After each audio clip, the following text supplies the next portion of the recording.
코스피 4,500 찍었다고 뉴스마다 축제 분위기잖아요. 그런데 말입니다. 외국인들은 벌써 짐 싸서 나가고 있어요. 1월 6일 하루에만 6,300억 매도했고 오늘 아침 30분 만에 또 5천억 던졌습니다. 그럼 누가 샀을까요? 우리 개인 투자자들이요. 더 화나는 건 정부가 지금 뭘 하고 있냐면요.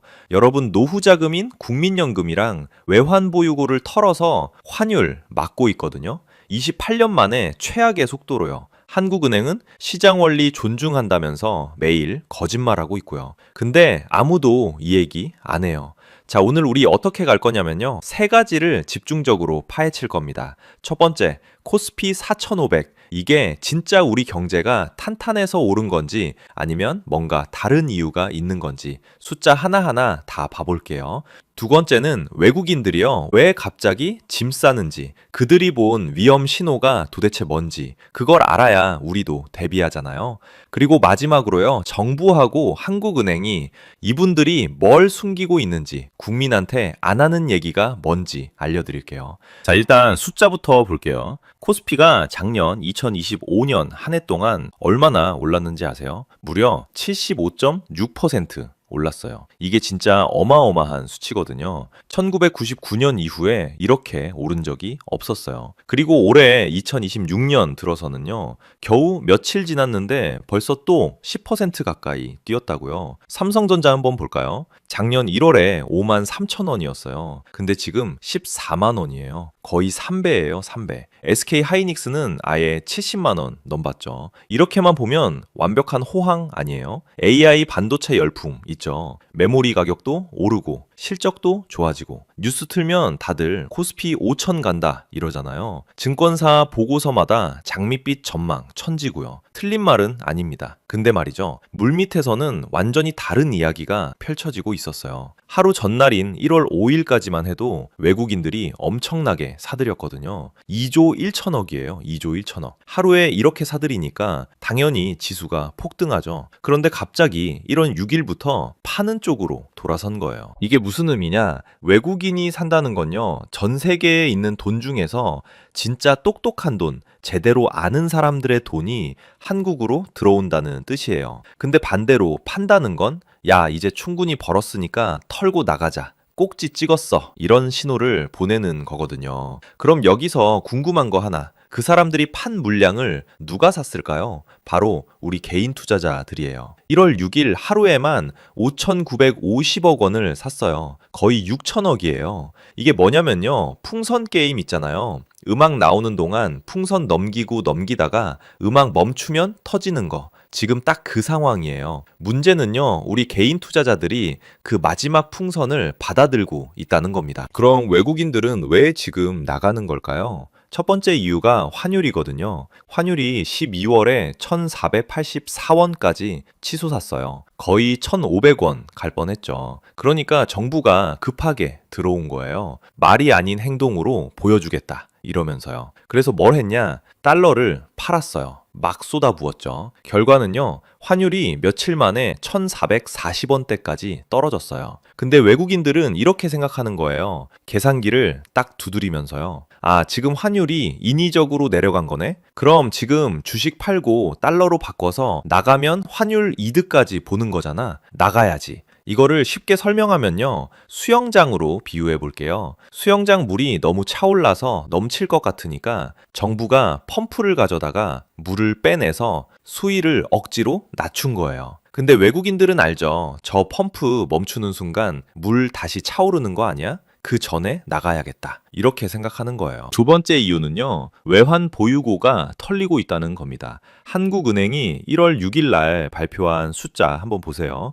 2025년 12월 말 외환 보유고가 4,280억 5천만 달러예요. 전달보다 26억 달러 줄었어요. 에이, 고작 26억 달러? 이렇게 생각하실 수 있는데요. 여기서 포인트가 뭐냐면요. 12월이라는 타이밍이에요. 보통 12월은요, 외환 보유고가 늘어나는 달이거든요. 왜냐면 은행들이 분기 말 주재 비율을 맞추려고 달러를 중앙은행에다 맡기고요. 또 채권 이자 수익도 들어오고 그래요. 그런데 26억 달러가 줄었다는 건요, 실제로는 50억에서 80억 달러 사이를 시장에다 던졌다는 얘기예요. 이게 얼마나 심각한 거냐면요. 1997년 IMF 외환 위기 있었죠. 그때 이후로 28년 만에 12월 기준으로 가장 많이 줄어든 거예요. 비유하자면요. 아파트에 불이 났는데 소방 호스로 물을 막 뿌리잖아요. 그런데 뿌리고 뿌리다 보니까 물탱크가 텅텅 비어가는 거예요. 불은 당장 껐어요. 맞아요. 근데 다음 불 나면요, 뿌릴 물이 없는 거죠. 세 번째 이유는요, 한국은행의 신뢰가 무너졌다는 겁니다. 이창용 총재가 작년 하반기 내내 뭐라고 했냐면요, 데이터에 따라서 금리를 결정하겠습니다, 이랬어요. 시장 사람들은 이걸 듣고 금리 내릴 수도 있겠네, 이렇게 받아들였죠. 그런데 환율이 폭등하니까 태도가 180도 바뀐 거예요. 금리는 못 내리고요. 대신 외환 보유고를 털어서 환율 막는 데만 집중했어요. 그리고 올해 들어서 한국은행 총재가 연달아 폭탄 발언을 쏟아냈어요. 먼저 1월 2일 신년사에서 뭐라고 했는지 아세요? 최근 1,400원대 후반의 환율은 우리 경제 펀더멘털과는 괴리가 큰 수준입니다. 이게 뭐냐면요, 평소에는 한국은행 총재가 환율 수준 자체를 평가하지 않거든요. 그런데 이례적으로 너무 높다고 공개적으로 인정한 거예요. 더 충격적인 건 그 다음이에요. 국민연금이랑 우리 서학개미들한테 직접 화살을 돌렸어요. 거주자의 해외 증권 투자가 외환시장 수급 불균형을 불러서 환율 상승에 큰 압력을 가했다, 이렇게요. 심지어 이렇게까지 말했어요. 국민연금이 달러를 기계적으로 매입하고 외환 당국은 환율 관리를 위해 달러를 매도하는 진퇴양난의 상황이 반복될 수 있습니다.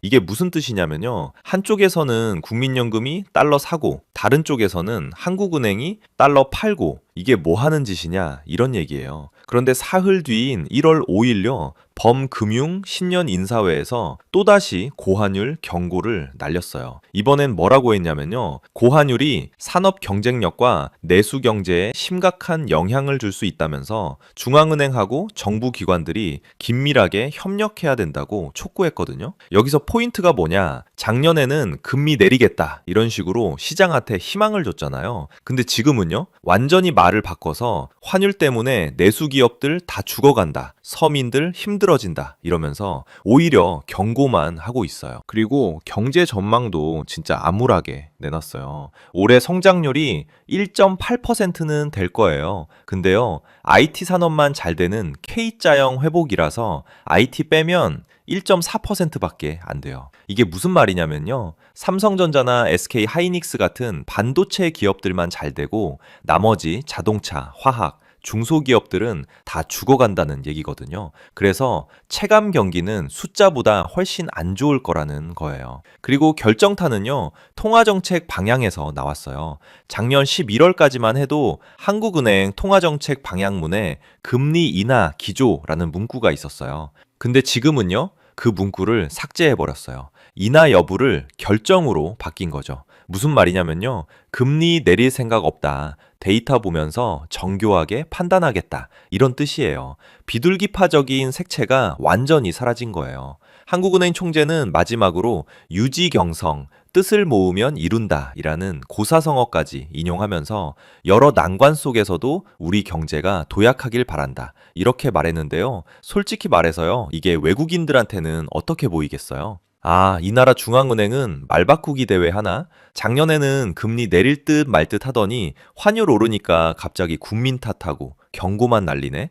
독립성도 없고 그냥 정부 눈치만 보는구나. 여기서 더 있으면 위험하겠어. 나가자. 바로 이겁니다. 자, 이제 마지막으로 중요한 이야기 한번 하겠습니다. 정부하고 한국은행이 국민 여러분한테 안 하는 얘기가 뭔지 아세요? 첫 번째, 외환 보유고 4천억 달러 밑으로 떨어지면 어떤 일이 벌어지는지 말 안 해요. 지금 4,280억 달러잖아요. 충분하다, 문제 없다 이러는데요. 1997년 IMF 외환 위기 때가 기억나세요? 그때도 똑같이 펀더멘털은 튼튼하다, 문제 없다 이랬어요. 그러다가 어떻게 됐어요? 4천억 달러가 심리적 마지노선인 이유가 뭐냐면요. 국제 신용평가사들이 이 숫자를 보거든요. 4천억 밑으로 떨어지는 순간 한국의 신용등급이 하향 조정될 수 있어요. 신용등급 떨어지면요. 우리나라 기업들이 해외에서 돈 빌릴 때 이자를 더 많이 내야 돼요. 그럼 결국 그 비용이 어디로 가겠어요? 소비자 가격에 다 반영되죠. 근데 정부는 이 얘기 안 해요. 그냥 괜찮다,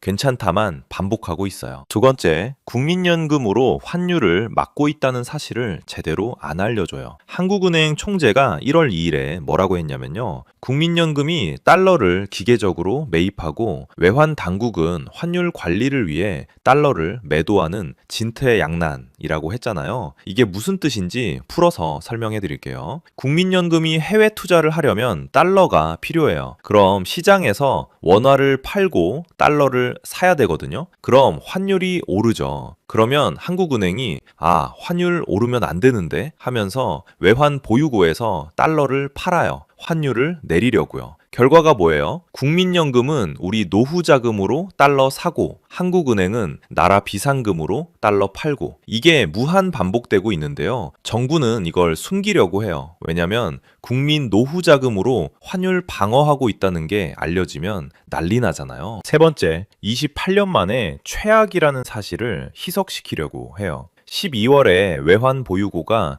26억 달러 줄었다는 발표 나왔을 때요. 한국은행이 뭐라고 했는지 아세요? 분기말 효과에 따른 금융기관 외화 예수금 증가와 기타 통화표시 외화 자산의 미달러 환산액 증가 등은 증가 요인이었지만 외환시장 변동성 완화 조치가 감소 요인으로 작용했다. 이게 무슨 말이에요? 누가 알아들어요? 쉽게 말하면요. 우리가 달러 엄청 팔아서 줄었다는 얘기를 최대한 어렵게 포장한 거예요. 1997년 IMF 이후 28년 만에 12월 기준 최대 감소폭이라는 무서운 사실을 감추려고 온갖 경제 용어로 둘러대는 거죠. 네 번째, 반도체 하나에만 의존하는 위험성을 제대로 경고 안 해요. 이창용 총재가 1월 5일에 IT 제외하면 성장률 1.4%밖에 안 된다고 했잖아요. 이게 얼마나 위험한 상황인지 아세요? 삼성전자하고 SK 하이닉스가 넘어지는 순간 우리 경제 전체가 무너진다는 얘기예요. 근데 정부는 뭐라고 해요? 코스피 5천 간다. 반도체 슈퍼사이클이다. 장밋빛 미래다 이러면서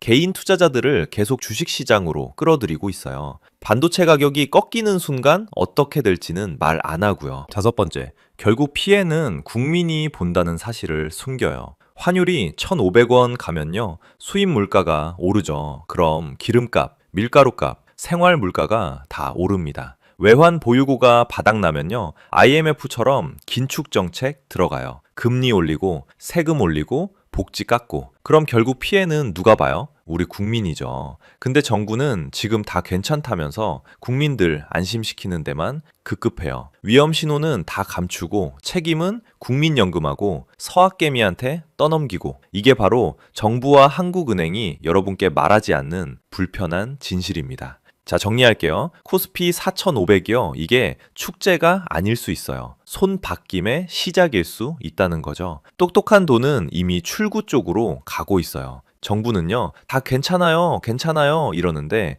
28년 만에 외환 보유고를 가장 많이 털어먹었어요. 한국은행은요, 우리는 시장 원리 존중합니다 이러는데 실제로는 매일매일 달러 팔아서 환율 막고 있거든요. 지금 당장 하셔야 할 일 3가지 알려드릴게요. 첫 번째, 내 계좌 평가액에서 30%가 수익이면요, 그 중에 절반은 현금화하세요. 두 번째, 빚내서 산 주식 있으면요. 이번 주 안에 일부라도 갚으세요. 세 번째, 새로 들어갈 돈 있으면요. 지금은 좀 더 지켜보세요. 2021년 기억나세요? 코스피가 3,000 넘었을 때요. 모두가 5,000 간다 그랬어요. 그 다음은요. 2,200까지 떨어졌어요. 역사는 반복되거든요. 다만요. 배운 사람이랑 배우지 못한 사람의 계좌 잔고만 달라질 뿐이에요. 이제 선택은 여러분 몫입니다. 축제에 취해서 끝까지 남으실 건가요? 아니면 출구를 미리 확인해 두실 건가요? 오늘 영상 도움 되셨으면 보통의 경제학 좋아요랑 구독 꼭 눌러주세요. 감사합니다. 지금 한국 경제가 벼랑 끝에 서 있다는 걸 아시나요? 2026년에 전문가들은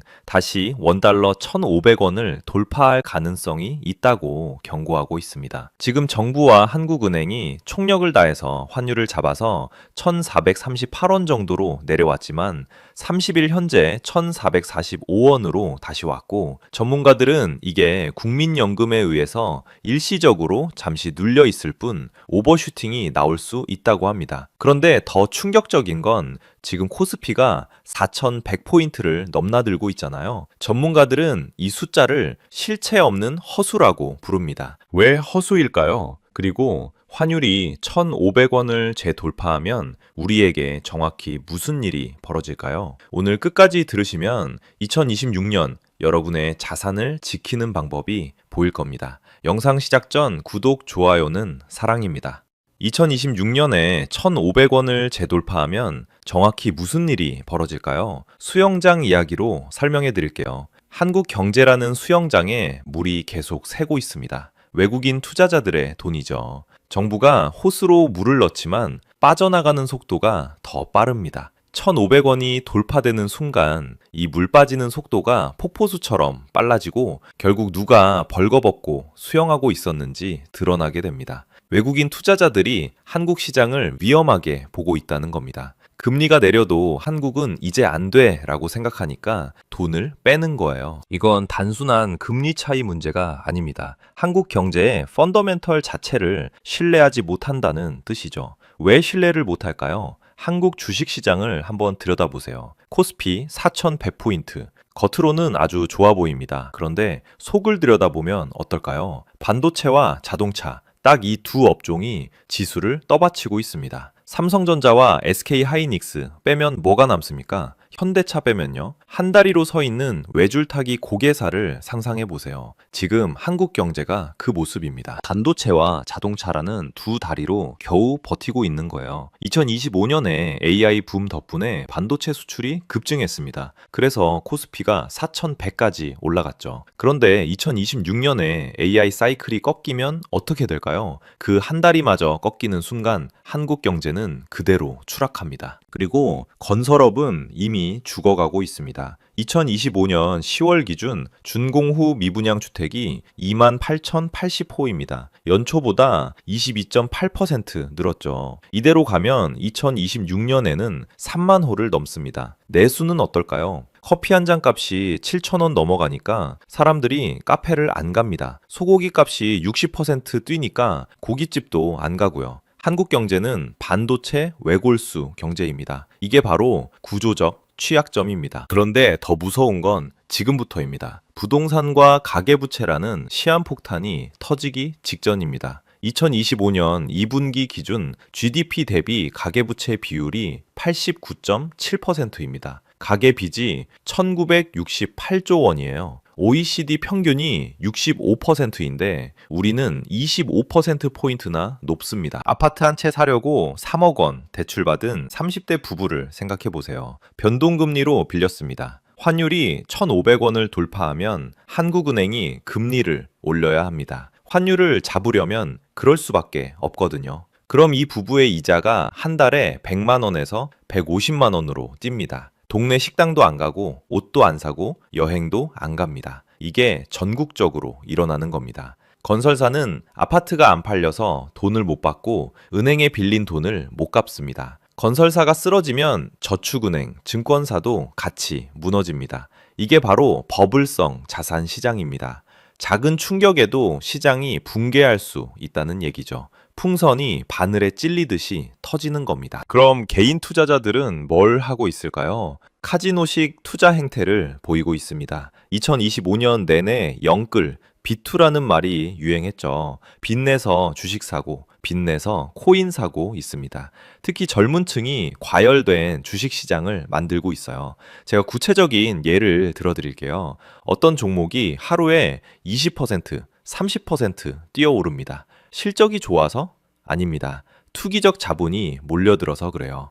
일부 종목의 시세 급등은 실적과 무관합니다. 순전히 투기꾼들이 만든 거품이죠. 외국인 투자자들은 이걸 보고 어떻게 생각할까요? 한국 시장은 카지노네 라고 생각합니다. 신뢰가 떨어지는 거죠. 삼성전자 보통주의 외국인 지분율이 현재 51.98%입니다. 50% 턱걸이하고 있어요. 이게 50% 밑으로 떨어지는 순간 심리적 공황이 옵니다. 극장에 불이 났다고 상상해 보세요. 처음엔 몇 명이 나가는데 누군가 불이야! 라고 소리치는 순간 모두가 출구로 달려갑니다. 외국인 지분율 50% 붕괴가 바로 그 불이야! 외침입니다. 코스피가 하루에 5%, 10% 폭락할 수 있습니다. 환율 1,500원 돌파와 외국인 자본 이탈이 동시에 일어나면 어떻게 될까요? 부동산 시장도 같이 무너집니다. 왜냐고요? 환율이 오르면 수입 물가가 폭등합니다. 커피, 소고기, 밀가루 값이 다 오르죠. 사람들의 실질 구매력이 떨어집니다. 그럼 집 살 여유가 없어집니다. 부동산 거래가 얼어붙는 거예요. 구체적으로 설명해 드릴게요. 환율이 1,500원을 돌파하면 한국은행이 금리를 올립니다. 환율을 잡으려면 그럴 수밖에 없거든요. 지금 기준금리가 3% 정도인데 이게 3.5%, 4%로 오를 수 있어요. 그럼 주택담보대출 금리는 어떻게 될까요? 5%, 6%를 넘어갑니다. 서울에 아파트 한 채 있는 40대 가장을 생각해 보세요. 5억 원짜리 아파트를 사면서 3억 원 대출받았습니다. 변동금리로요. 지금은 금리가 4%라서 한 달 이자가 100만 원입니다. 벌써 부담스럽죠? 그런데 금리가 6%로 오르면 어떻게 될까요? 한 달 이자가 150만 원이 됩니다. 50만 원이 더 나가는 겁니다. 이 가장은 월급이 500만 원입니다. 이자 150만 원 내고 생활비로 300만 원 쓰면 남는 게 50만 원밖에 없어요. 저축은커녕 애들 학원비도 못 냅니다. 그럼 이 사람이 할 수 있는 선택이 뭘까요? 집을 팔아야 합니다. 다른 방법이 없어요. 그런데 문제는 이 사람만 그런 게 아니라는 겁니다. 대출받아서 집 산 사람들이 전국에 수백만 명입니다. 다들 동시에 집을 팔려고 내놓습니다. 그럼 어떻게 될까요? 사는 사람은 없고 파는 사람만 넘쳐나는 거예요. 집값이 떨어질 수밖에 없죠. 여기에 건설사 문제가 터집니다. 아까 말씀드린 준공후 미분양 28,080호 기억하시죠? 이게 3만 호를 넘어가면서 건설사들이 자금난에 빠집니다. 아파트를 지었는데 안 팔리니까 공사비를 못 받는 거예요. 건설사는 은행에서 돈을 빌려서 아파트를 짓습니다. 이걸 PF, 프로젝트 파이낸싱이라고 하죠. 아파트가 팔리면 은행에 갚는 구조예요. 그런데 안 팔리면요, 은행에 돈을 못 갚습니다. 건설사가 부도나는 거죠. 건설사가 부도나면 그 건설사에 돈 빌려준 저축은행, 증권사도 같이 무너집니다. 도미노처럼요. 2011년에 저축은행 사태 기억하시나요? 부동산 PF 부실로 저축은행 7곳이 한꺼번에 문 닫았습니다. 그게 또 일어날 수 있어요. 그런데 더 무서운 게 있습니다. 전세 시장도 같이 무너진다는 겁니다. 전세는 한국에만 있는 독특한 제도잖아요. 집주인이 전세금을 받아서 뭘 합니까? 대출 이자 갚는 데 씁니다. 그런데 금리가 오르고 집값이 떨어지면 어떻게 될까요? 예를 들어 볼게요. 5억 원짜리 아파트를 샀는데 3억 원은 대출 받고 2억 원은 전세를 놨습니다. 전세금 2억 원으로 대출 이자를 냅니다. 그런데 금리가 오르면서 이자 부담이 커지고 집값은 4억 원으로 떨어졌어요. 2년 뒤 전세 만기가 되면 세입자한테 전세금 2억 원을 돌려줘야 하는데 집을 팔아도 4억 원밖에 안 됩니다. 대출 3억 원 갚으면 1억 원밖에 안 남죠. 전세금을 못 돌려주는 겁니다. 이게 깡통 전세입니다. 전국에서 깡통 전세가 속출하면 세입자들은 갈 곳이 없어집니다. 전세금을 못 받으니까 다른 집도 못 구하고요. 사회적 혼란이 오는 거죠. 2022년부터 2023년 사이에 전세 사기가 엄청 많이 일어났잖아요. 그게 대규모로 반복될 수 있어요. 그럼 새로 집 사려는 사람들은 어떨까요? 금리는 높고 집값은 떨어지고 있고 경제는 불안한데 누가 집을 삽니까? 다들 좀 더 기다리면 더 떨어지겠지라고 생각합니다. 부동산 거래가 완전히 얼어붙는 거예요. 정부는 1968조 원의 가계부채와 PF 부실을 막기 위해 억지로 돈을 풀고 있습니다. 하지만 이건 문제를 해결하는 게 아니라 뒤로 미루는 것 뿐입니다. 2026년 미뤄왔던 숙제가 환율 1,500원이라는 청구서와 함께 한꺼번에 도착할 겁니다. 여러분은 이 청구서를 감당할 준비가 되셨습니까? 2013년을 한번 떠올려 보세요. 부동산 거래 절벽이라는 말이 유행했죠. 아파트 매매가 뚝 끊겼습니다. 그때는 그래도 외국인 투자자들이 한국에 돈을 넣고 있었어요. 그런데 지금은요, 외국인들이 돈을 빼고 있습니다. 환율 1,500원을 돌파하면 그 속도가 폭포수처럼 빨라집니다. 외국인 돈이 빠져나가면 한국 경제 전체에 돈이 마릅니다. 기업들도 투자를 줄이고 채용을 줄입니다. 실업이 늘어나죠. 실업이 늘어나면 집 살 사람이 더 없어집니다. 악순환이 시작되는 겁니다. 정리하면 이렇습니다. 환율 1,500원 재돌파하면 금리 인상, 대출이자 폭증, 집 팔려는 사람 급증, 건설사 자금난, PF 부실, 금융권 위기, 전세시장 붕괴, 거래 절벽, 집값 폭락. 이게 한 달, 두 달 사이에 연쇄적으로 일어납니다. 마치 도미노가 쓰러지듯이요. 이게 바로 부동산 시장 붕괴 시나리오입니다. 여기서 한 가지 더 무서운 게 있습니다. 선물 시장 정보가 부족해서 우리는 미래를 예측하기 어렵다는 겁니다.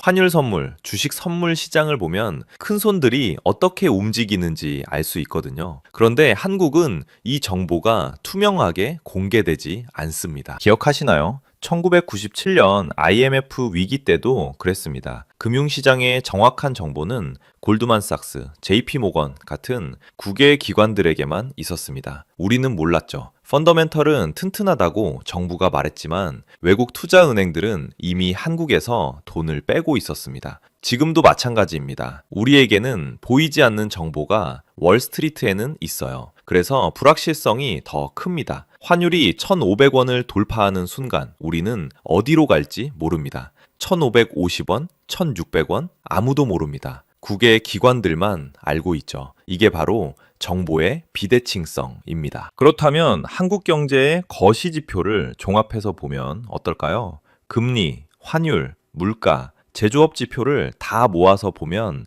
심각한 위기 직전입니다. 하나하나 따로 보면 아직 괜찮네 라고 생각할 수 있어요. 그런데 전부 합치면 그림이 나옵니다. 빨간 경고등이 곳곳에서 깜빡이고 있어요. 정부 발표만 믿지 마세요. 내일부터 외국인 선물 매도량과 역외 환율, NDF 수치를 직접 확인하셔야 합니다. 그럼 우리는 어떻게 해야 할까요? 개인은 현금 확보와 리스크 대비를 해야 합니다. 구체적으로 말씀드릴게요. 은행 예금의 20%에서 30%는 달러나 달러 자산으로 옮기세요. 환율이 1,500원을 돌파하면 원화 가치가 더 떨어질 겁니다. 미국 주식, 달러 예금, 금 ETF 뭐든 좋습니다. 변동금리 대출이 있다면 지금 당장 고정금리로 전환하세요. 환율이 1,500원을 넘어가면 한국은행이 금리를 올릴 가능성이 큽니다. 그때 가서 전환하려면 이미 늦습니다. 불필요한 대출은 최대한 빨리 갚으세요. 빚이 가장 무서운 적입니다. 주식 투자를 하신다면 현금 비중을 늘리세요. 코스피 4100은